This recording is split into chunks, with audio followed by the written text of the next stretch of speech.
अपना कदम सक्सेस की ओर मार्गदर्शन कोचिंग इंस्टीट्यूट के साथ। मार्गदर्शन कोचिंग इंस्टीट्यूट बिहार में एकमात्र कोचिंग संस्थान IIT and medical entrance exam के लिए।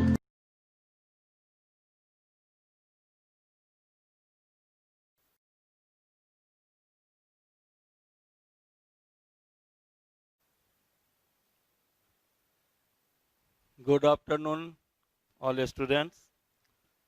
ह्यूमन हेल्थ डिजीज में कल बतलाए थे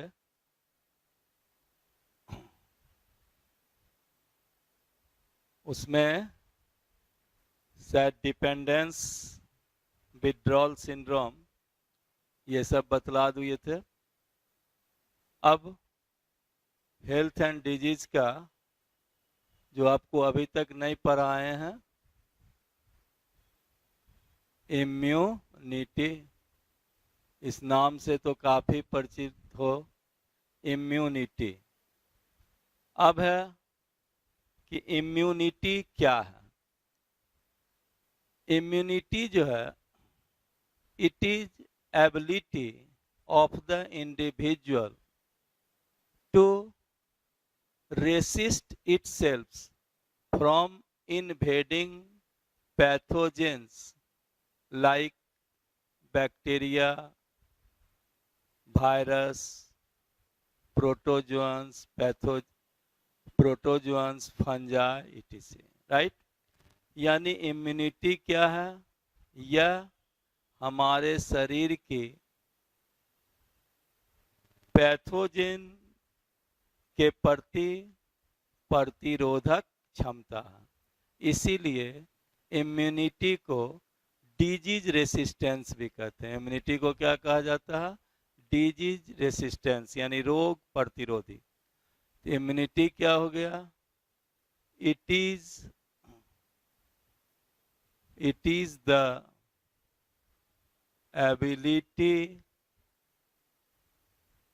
ability of the individual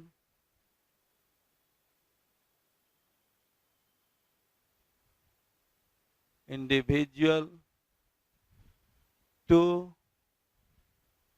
protect itself from invading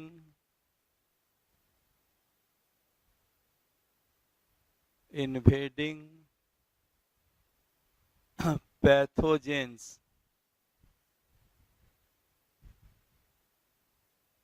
like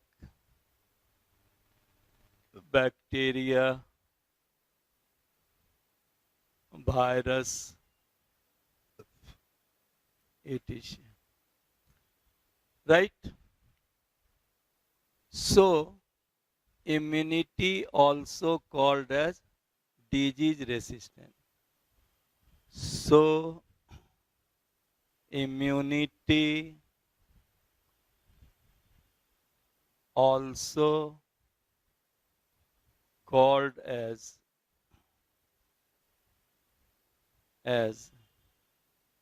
disease resistance.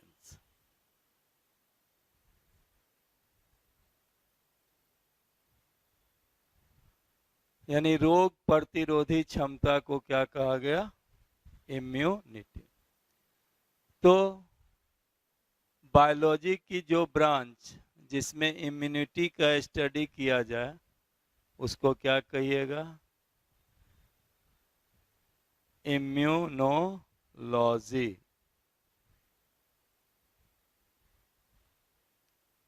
Right? और फादर ऑफ इम्यूनोलॉजी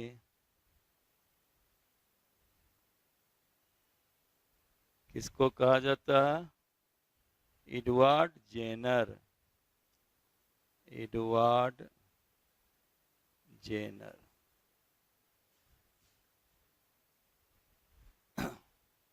राइट? तो ये इम्यूनिटी का डिफिनीशन हुआ। अब देखो, इम्यूनिटी जो होते हैं वह दो प्रकार की होती है। एक को इनेट इम्यूनिटी कहते हैं और दूसरे को एक्वायर्ड इम्यूनिटी कहते हैं। तो नेक्स्ट लिख लें, type of immunity.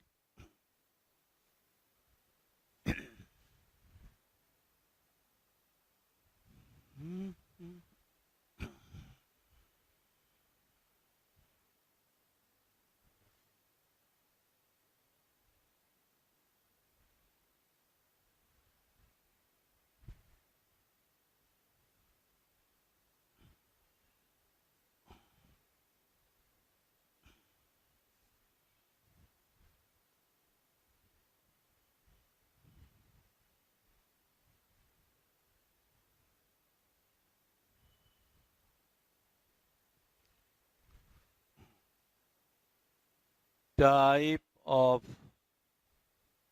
Immunity. Immunity दो तरह की होती हैं। फर्स्ट है इनेट इम्यूनिटी और दूसरा है एक्वायर्ड इम्यूनिटी। राइट? तो now I would like to discuss innate immunity.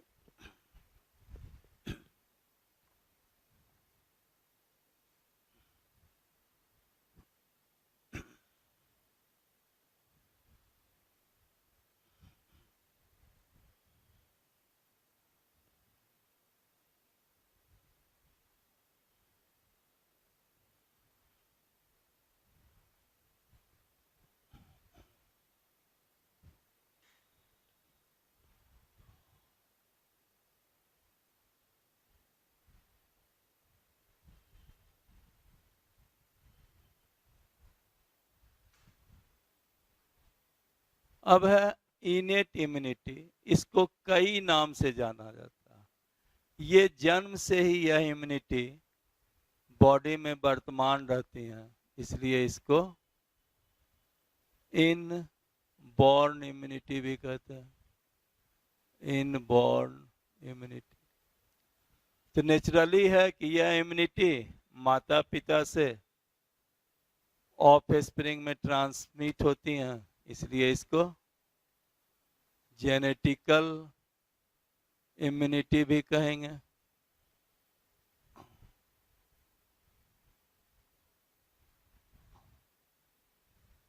Right? तो नेचुरली यह कॉमन इम्यूनिटी है, इसलिए इसको क्या कहते हैं, फैमिलियल इम्यूनिटी। और ये डिफरेंट टाइप के पैथोजेंस के प्रति रेसिस्टेंसी शो करते हैं। कोई खास पैथोजेंस को ही रेसिस्ट नहीं करते हैं, डिफरेंट पैथोजेंस के प्रति रेसिस्टेंट होते हैं, इसीलिए इसको हम नॉन स्पेसिफाइड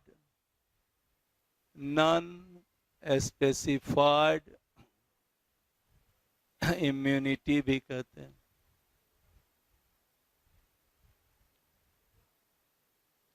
राइट?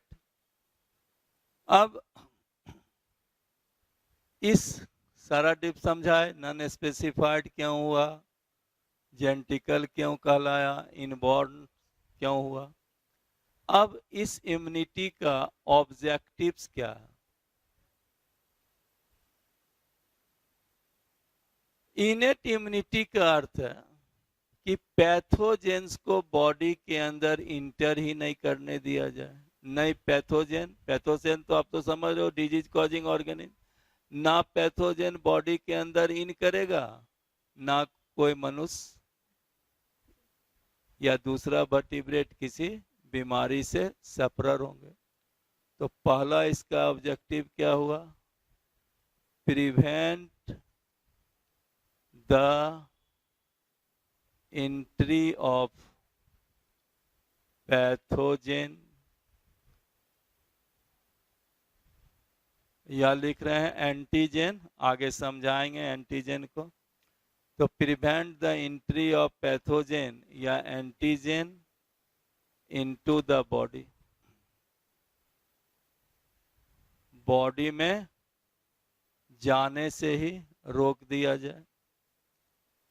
और दूसरा ऑब्जेक्टिव समझो, लेकिन फिर भी अगर पैथोजन बॉडी के अंदर इन कर जाए, उस पैथोजेंस को ग्रोथ को रोक दिया जाए या उसको समाप्त कर दिया जाए।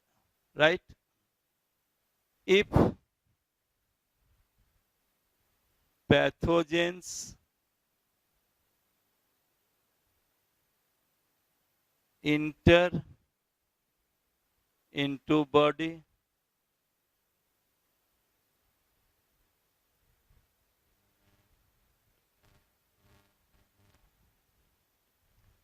into the body,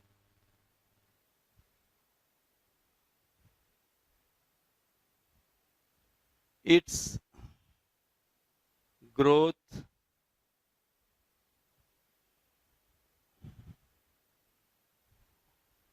would be suspended,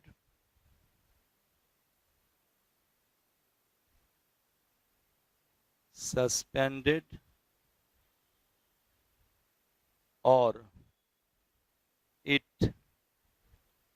might be killed.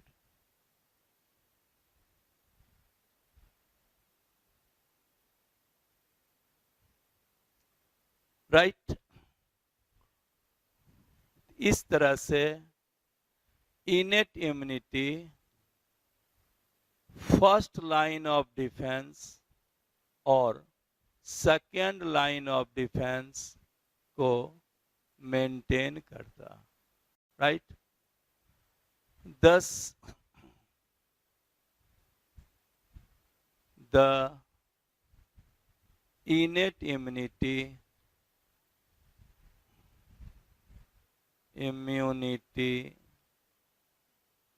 involves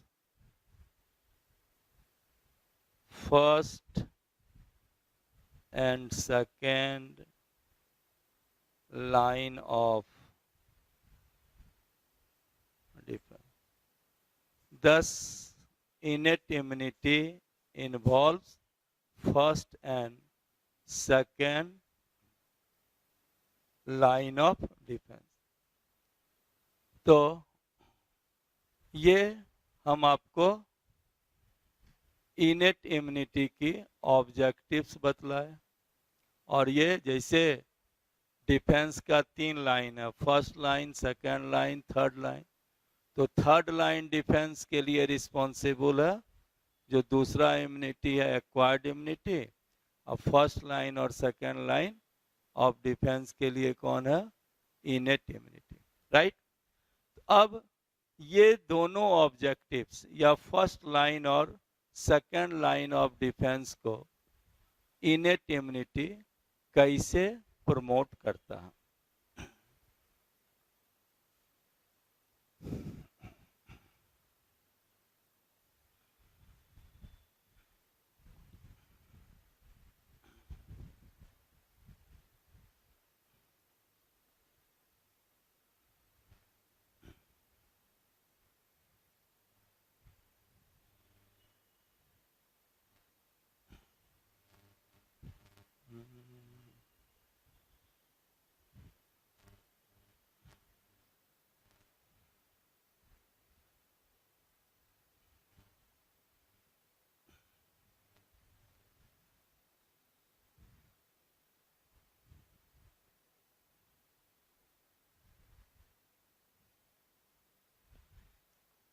अब इनेट इम्यूनिटी कुछ बैरियर के द्वारा अपने ऑब्जेक्टिव्स को या फर्स्ट लाइन ऑफ डिफेंस और सेकेंड लाइन ऑफ डिफेंस को कैरी आउट करते हैं। It performs it's objectives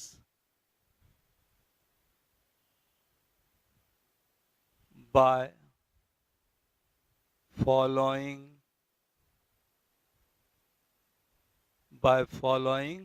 barrier, right? अब बैरियर क्या है? फर्स्ट, फिजिकल या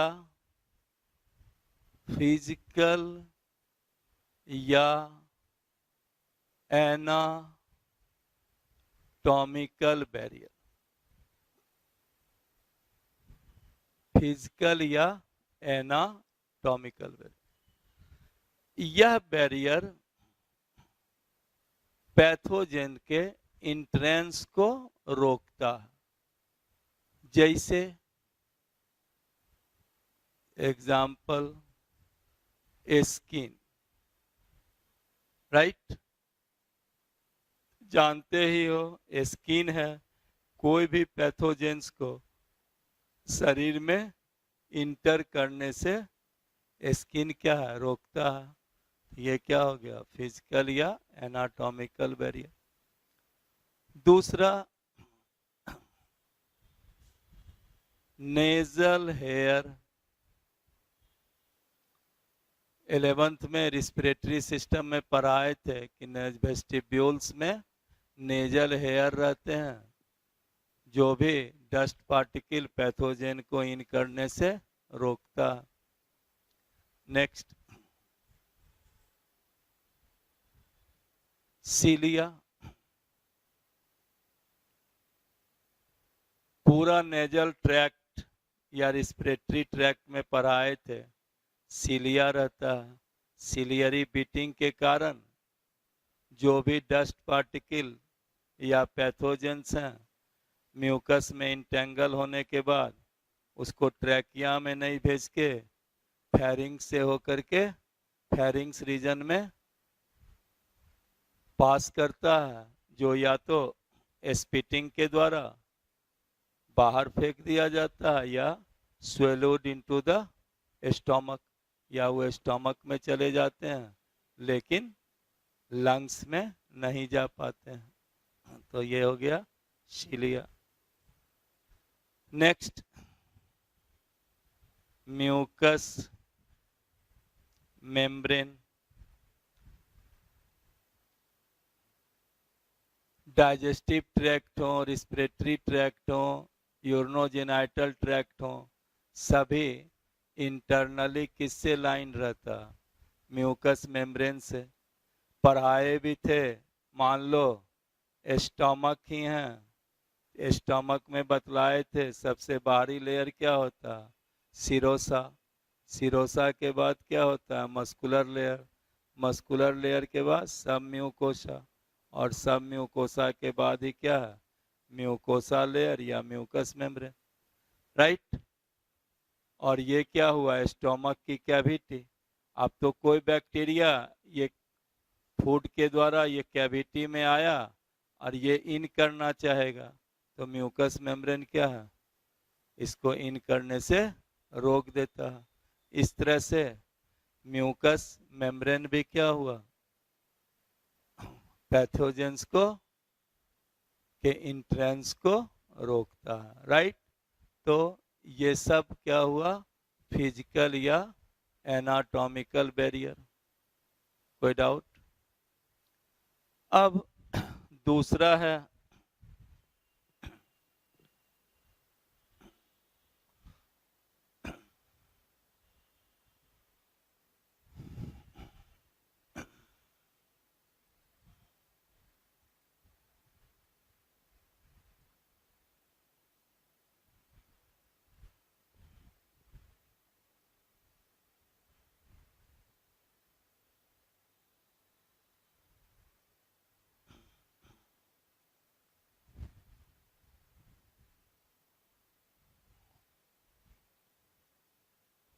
अब दूसरा है फिजियोलॉजिकल बैरियर।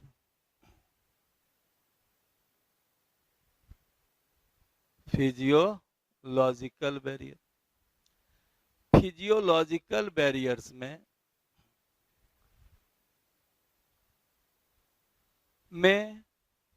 पैथोजेंस के ग्रोथ को रोका जाता है या पैथोजेन को किल किया जाता है, राइट। फिजियोलॉजिकल बैरियर में क्या हुआ, पैथोजेंस के ग्रोथ को रोका जाएगा या पैथोजेंस का किल किया जाएगा, राइट। जैसे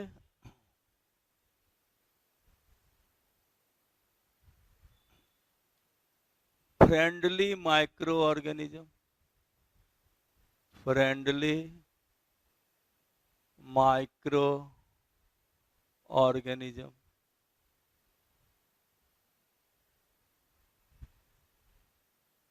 हमारे स्किन में, फीमेल के वेजाइना में या अदर स्ट्रक्चर्स में फ्रेंडली माइक्रो ऑर्गेनिज्म पाए जाते हैं। आपको रिप्रोडक्टिव सिस्टम में बतलाए भी थे कि फीमेल के वेजाइना में लैक्टोबैसिलस या लैक्टोनिस्टक डॉडरलिंस नामक बैक्टीरिया पाया जाता है जो दूसरे बैक्टीरिया के ग्रोथ को रोक देता है, राइट। तो इस तरह से स्किन, वेजाइना, इस सब में फ्रेंडली बैक्टीरिया भी होते हैं जो दूसरे बैक्टीरिया को प्रमोट होने से रोकते हैं, समझे। अब दूसरा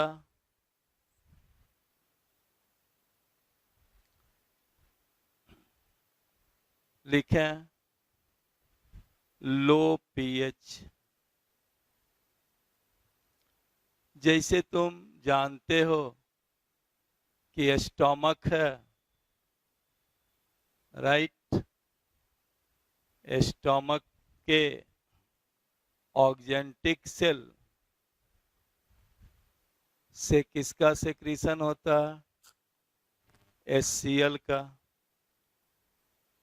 नेचुरली HCl का पीएच क्या होगा, कम होगा, और यह HCl क्या होगा, बैक्टीरिया के ग्रोथ को सस्पेंड करेगा और बैक्टीरिया को मार देता है, राइट। इस तरह से देखे कि स्टोमक की गैस्ट्रिक जूस जिसमें HCl है वह बैक्टीरियल ग्रोथ को रोकता है और बैक्टीरिया को खत्म भी कर देता है, समझे इसको। Next, bile juice. लीवर की बाइल जूस भी बैक्टीरियल प्रोलिफेरेशंस को रोकता है। नेक्स्ट,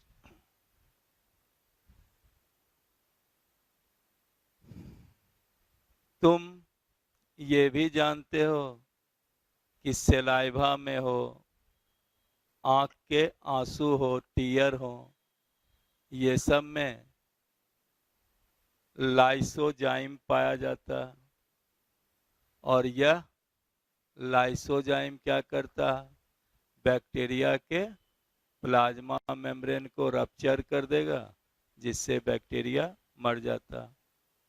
तो next, lysozyme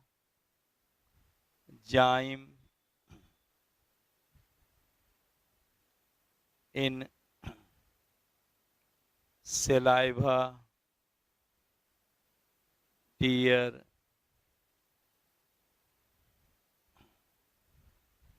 saliva, tear, ruptured the plasma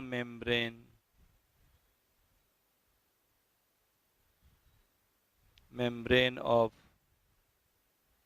bacteria and thus kill it.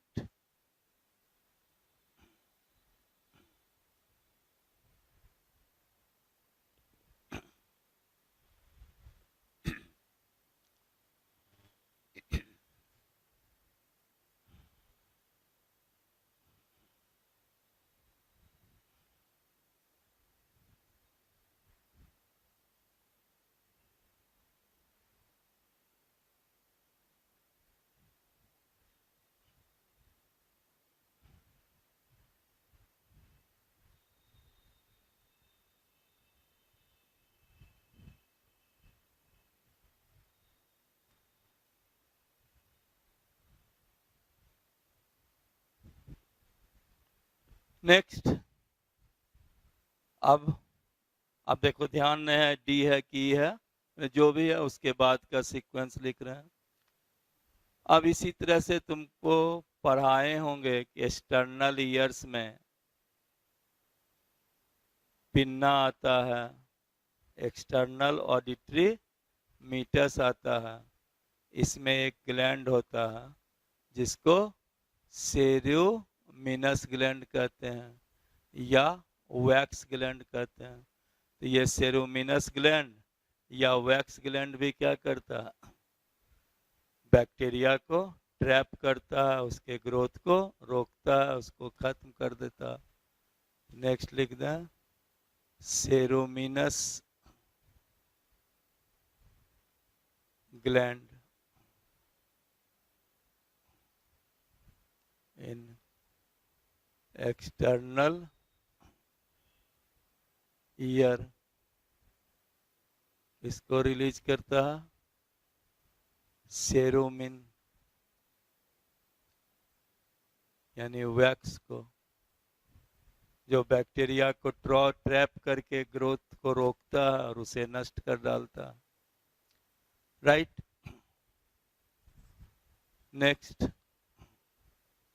इसी तरह से टेम्परेचर, अगर बैक्टीरिया का इंट्रेंस होता तो बैक्टीरिया द्वारा टॉक्सिन का सेक्रीशन होता जो बॉडी टेम्परेचर को बढ़ा देता।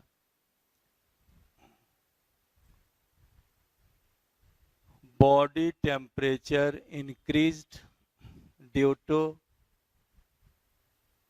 To toxin released by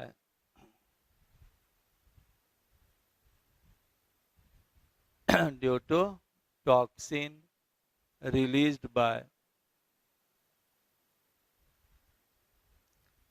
bacteria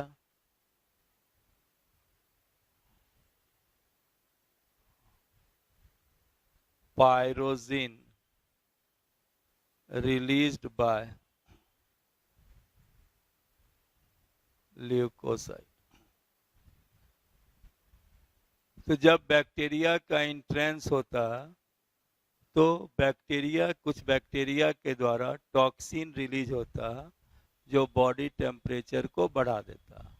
साथ ही साथ हमारे बॉडी के जो WBC हैं, ल्यूकोसाइट, वह भी पायरोजीन को रिलीज करता, जिसके कारण बॉडी का टेम्परेचर बढ़ जाता। तो और इंक्रीज्ड बॉडी टेम्परेचर में बैक्टीरिया का ग्रोथ नहीं होता। राइट। लेकिन याद रखो, माइल्ड इंक्रीज टेम्परेचर तो इफेक्टिव है, लेकिन अगर बुखार बहुत ज्यादा हो गया तो ये खतरनाक होता है। राइट। इसलिए पैथोजेन के इन्फेक्शन के बाद अगर माइल्ड टेम्परेचर बढ़ा तब तो बैक्टीरियल ग्रोथ को रोक रहा, लेकिन टेम्परेचर बहुत ज़्यादा हुआ, इट मीन्स कोई फैटल एक्टिविटी है और उसका तुरंत ट्रीटमेंट होनी चाहिए। तो नोट करके लिख लें, high fever may be fatal. High fever may be fatal. तो फ्रूटफुल कौन होता है? Mild fever fruitful, mild fever fruitful. Right. इस तरह से कई फिजियोलॉजिकल बैरियर हम आपको बतलाए। ठीक है। तभी तक हम दो बैरियर आपको बतलाए, एनाटॉमिकल बैरियर और फिजियोलॉजिकल बैरियर। तो ये देखो, एनाटॉमिकल और फिजियोलॉजिकल बैरियर जो है फर्स्ट लाइन ऑफ डिफेंस को मेंटेन रखता है। लिख दें, physical barrier and physiological barrier. Physiological barrier responsible for first line of defense. Right?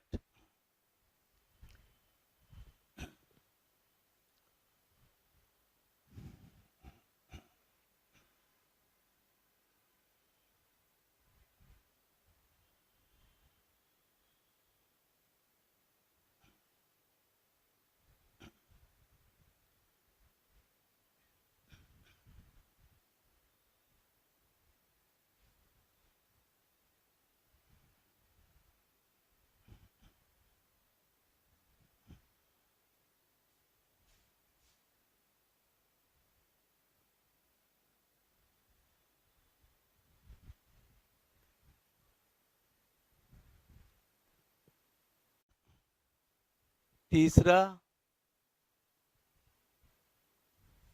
लिख रहे हैं सेलुलर बैरियर। तीसरा क्या हो गया? Cellular barrier.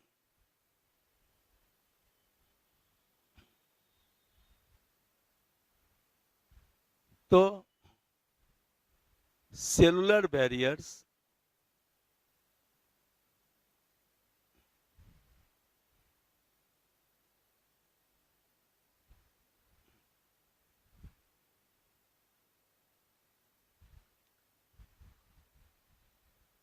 में WBC में जो दो फैगोसाइटिक सेल्स हैं, एक न्यूट्रोफिल्स और दूसरा मोनोसाइट, राइट? तो यह न्यूट्रोफिल और मोनोसाइट, यह दोनों फैगोसाइटिक नेचर का है और यह क्या करता है? पैथोजेंस को इनगल्फ कर लेता है। तो सेलुलर बैरियर्स में कौन कौन आ गया? न्यूट्रोफिल और मोनोसाइट, राइट? तो लिख दें neutrophil, monocyte and macrophages.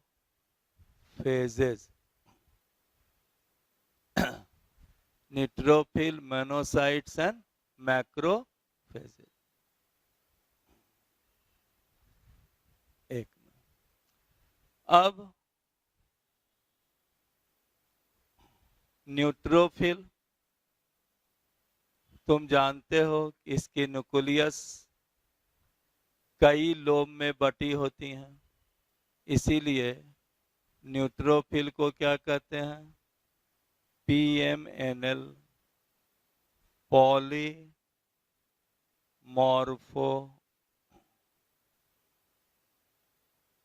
Nuclear leucocyte. Leucocyte ये क्या है?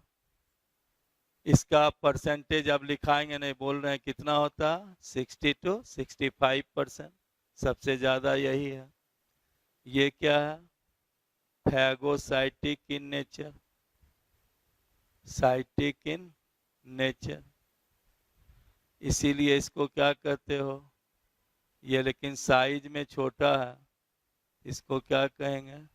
माइक्रोपुलिस ऑफ द बॉडी। तो जब कहीं पैथोजेन का इन्वेजन होता है तो ये ब्लड वेसल से, कैपिलरीज से बाहर आ जाती हैं। याद करो, जब WBC ब्लड कैपिलरीज से बाहर आएगा इस प्रोसेस को क्या कहते हैं?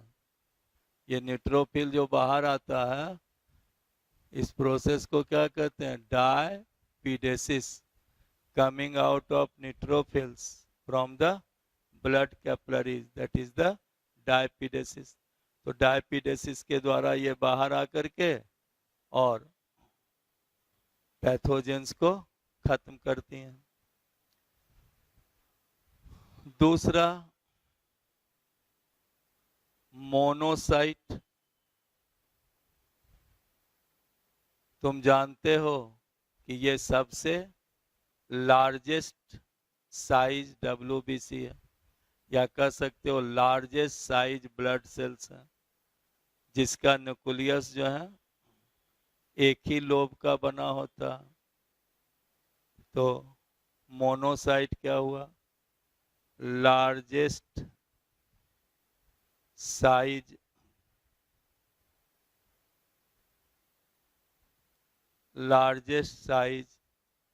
Blood cells. इसको क्या कहते हैं? MNL, mononuclear leucocyte.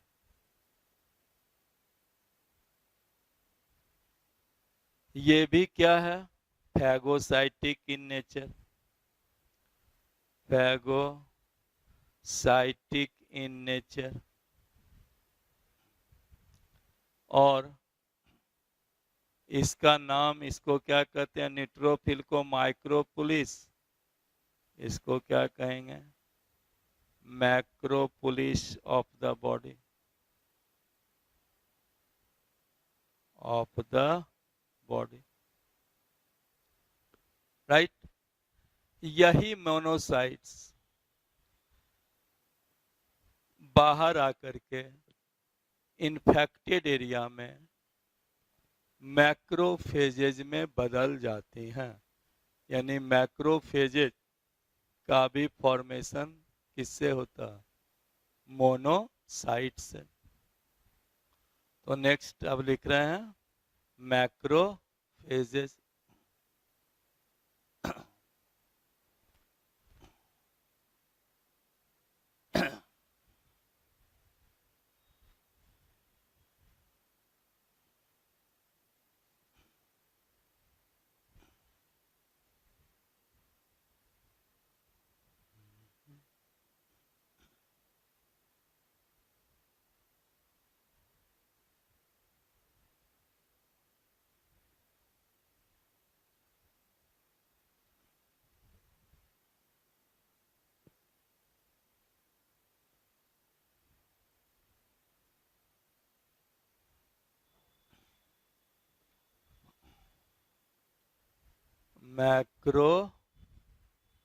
Macrophages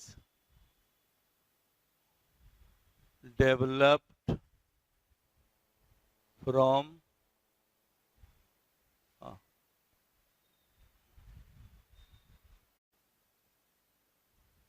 macrophages developed from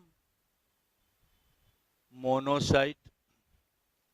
अब बहुत मैक्रोफेजेज हम आपको पढ़ाए थे, जैसे याद करो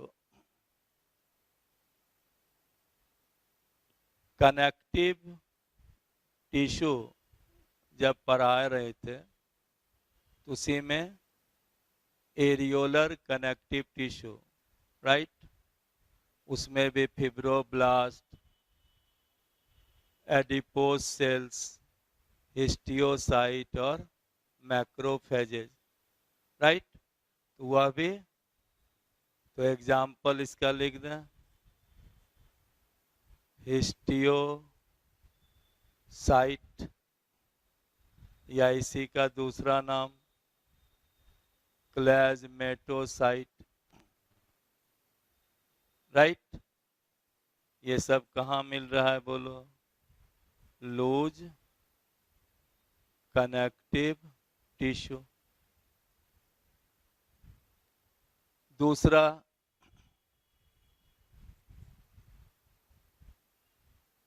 कफर सेल्स ये तो याद पड़ गया होगा, कहाँ मिलता है?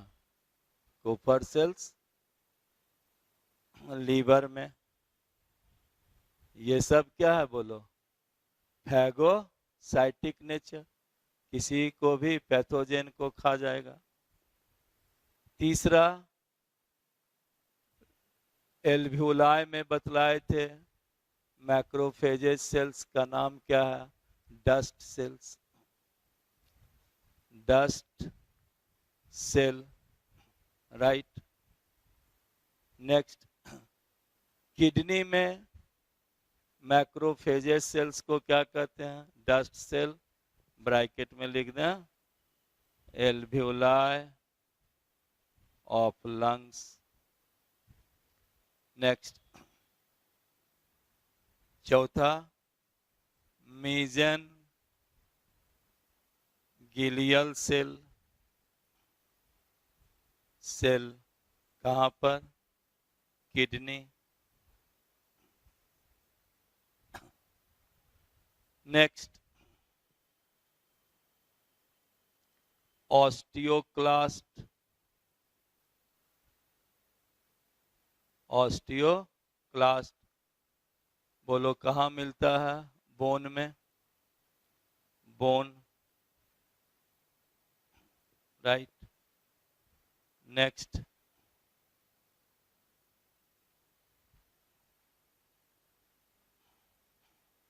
माइक्रो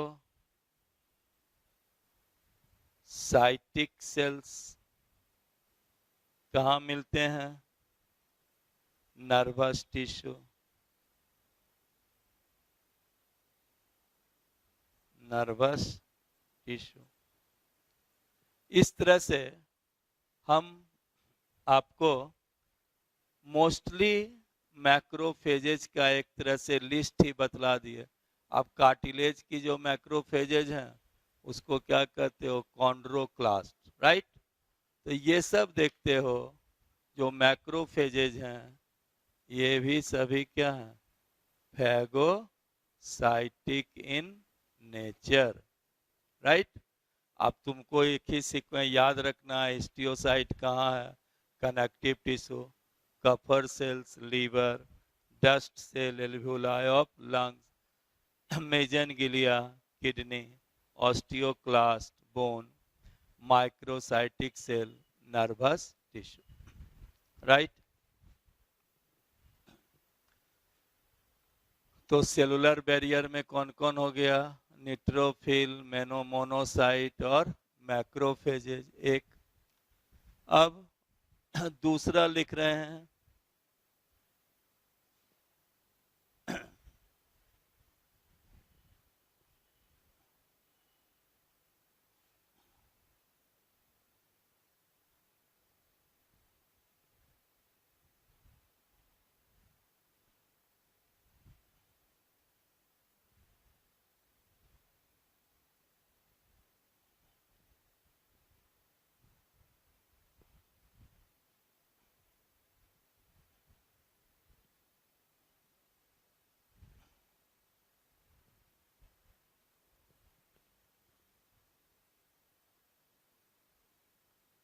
बी में नेचुरल किलर सेल, क्या लिख रहे हैं? Natural killer cells. Natural killer cells पे ये दीज आर लाइक lymphocyte,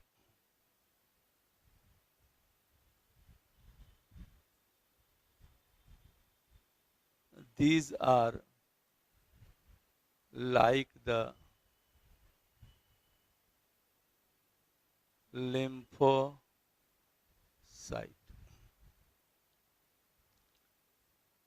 ये बोन मैरो से ही डेवलप होते हैं, develop from bone marrow,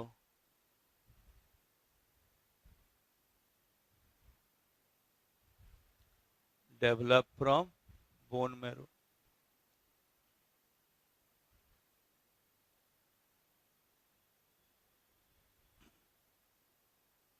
right. अब यह नेचुरल किलर सेल्स क्या करता है, it releases the substance perforins that makes hole in the plasma membranes of the bacteria. Suppose करो कि ये कोई बैक्टीरिया है,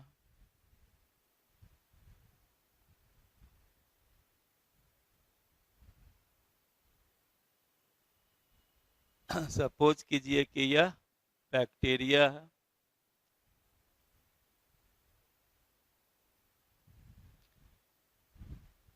और ये क्या है,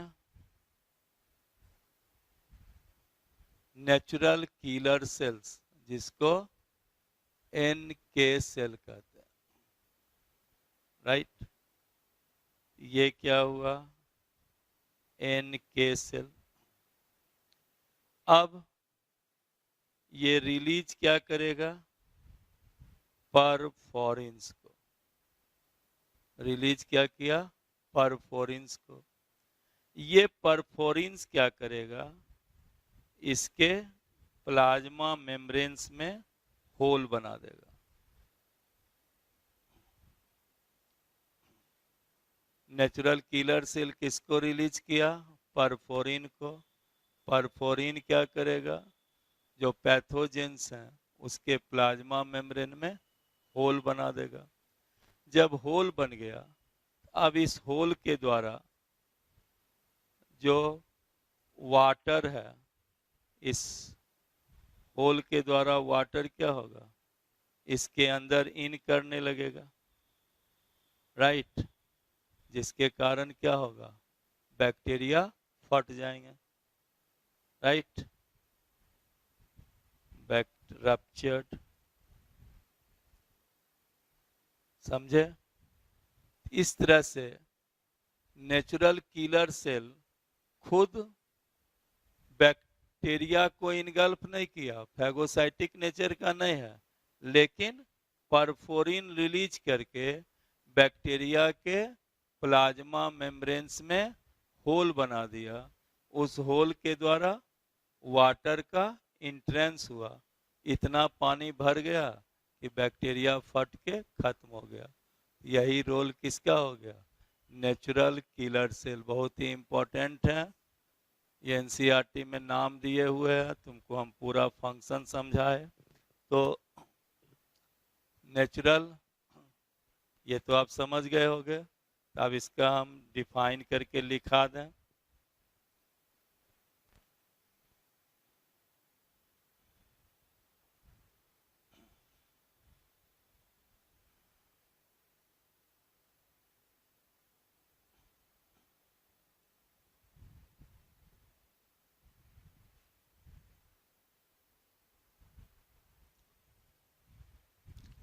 नेक्स्ट क्या देखें, फ्लो चार्ट में बतलाव है।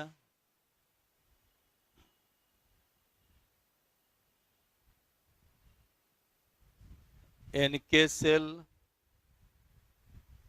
किसको रिलीज किया, रिलीज परफोरिन को,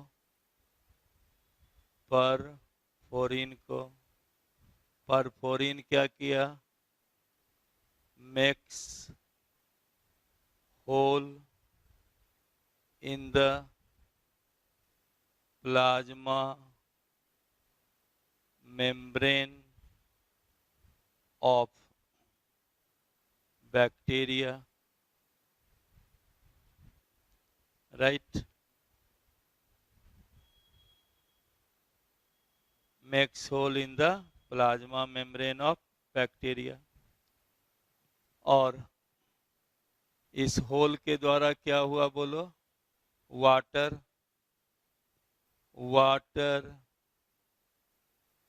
enters into the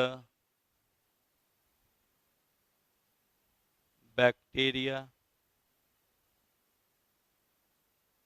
bacteria through this pore. Bacteria ruptured. Bacteria ruptured.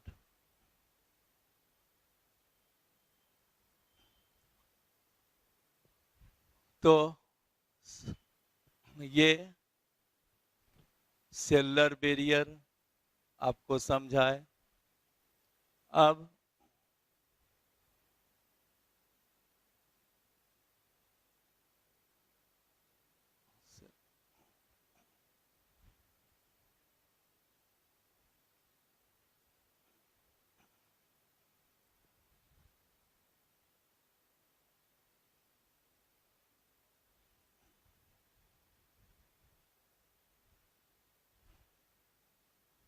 तो तीसरा बतला रहे थे कौन? Cellular barrier.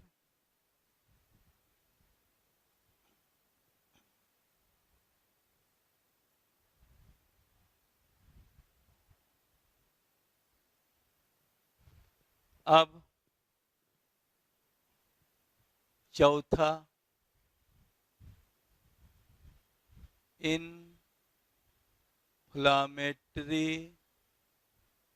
रिस्पॉन्स या बैरियर। अब आप देखते होंगे कि कहीं अगर चोट लग जाती है तो कुछ देर के बाद वहां पर वह भाग फूल जाती हैं, राइट? वो रेड हो जाती हैं, वहां दर्द होने लगता है और वो हीट हो जाती है, राइट? तो इसी को क्या कहते हैं? इन्फ्लामेशन। इन्फ्लामेशन की क्या क्या प्रॉपर्टी हो गई? कोई अंग डैमेज हुआ तो वो क्या हो गया? स्वेलन, फूल गया। उसके बाद क्या होगा? वार्म हो जाएगा, गर्म हो जाएगा, रेडेंट हो जाएंगे, लाल हो जाएंगे, पेन होगा। These are express due to the inflammation. Inflammatory response में क्या हुआ? Injured area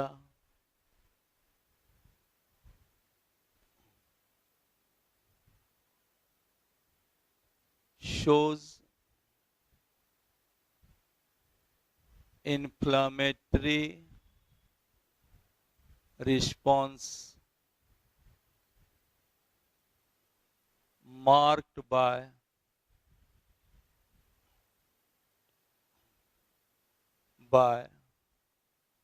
redness। दूसरा हीट।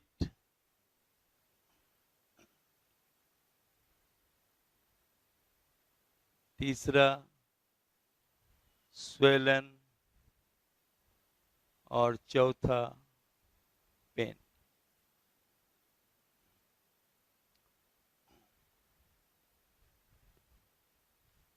राइट? तो ये जो रिस्पॉन्स होता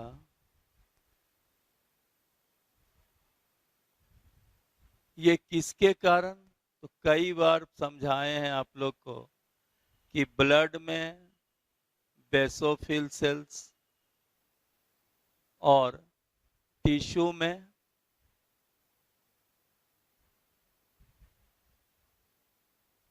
मास्ट सेल्स, उसके कारण क्या रिलीज होता है? हिस्टामिन। हिस्टामिन क्या करता है?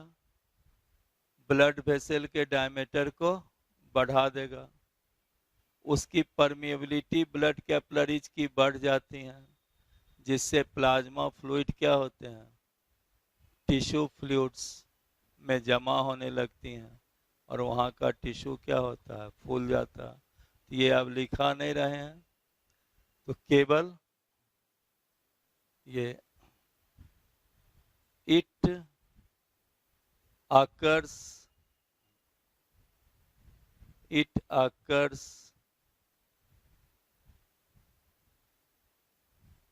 due to release of histamine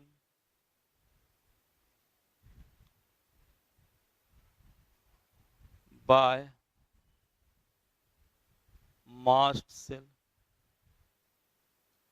right.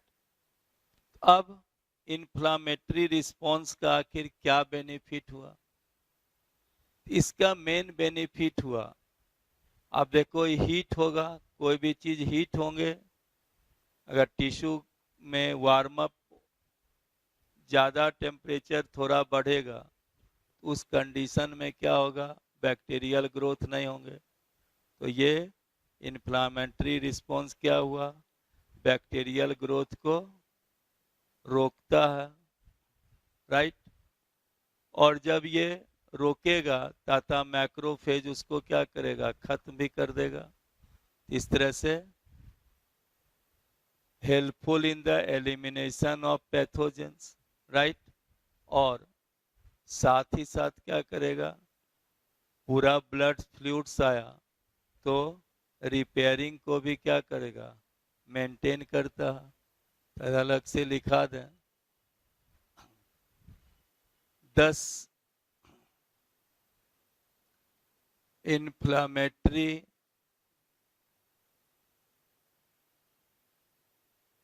response helpful in disposing and elimination of pathogen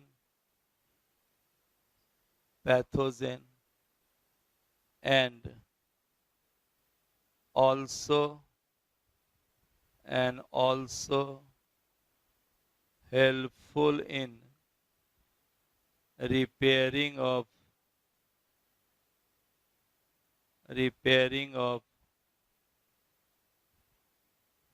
damaged tissue, also helpful in repairing of damaged tissue।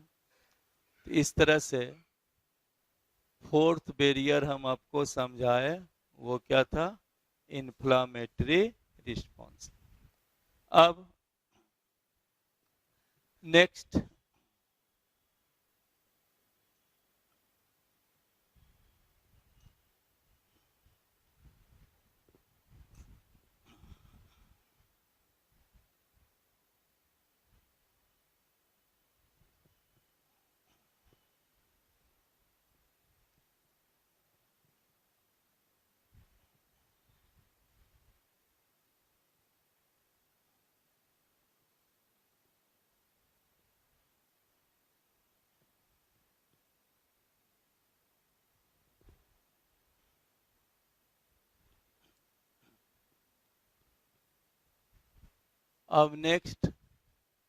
लिखा रहे हैं कंप्लीमेंट सिस्टम,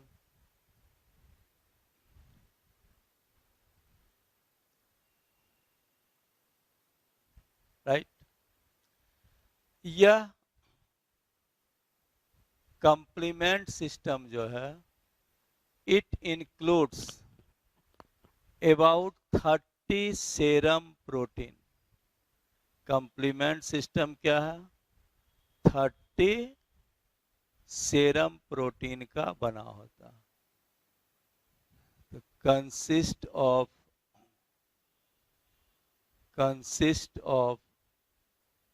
about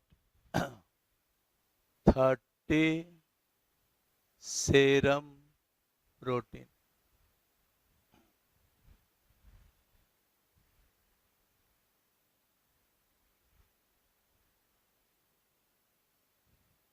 तो कंप्लीमेंट सिस्टम क्या हुआ? 30 सेरम प्रोटीन का बना होता। अब इसका आगे हम आपको नेक्स्ट क्लास में पढ़ाएंगे, चूँकि टाइम ओवर हो गया। फिर नेक्स्ट क्लास जस्ट अभी आपको बतलाएं।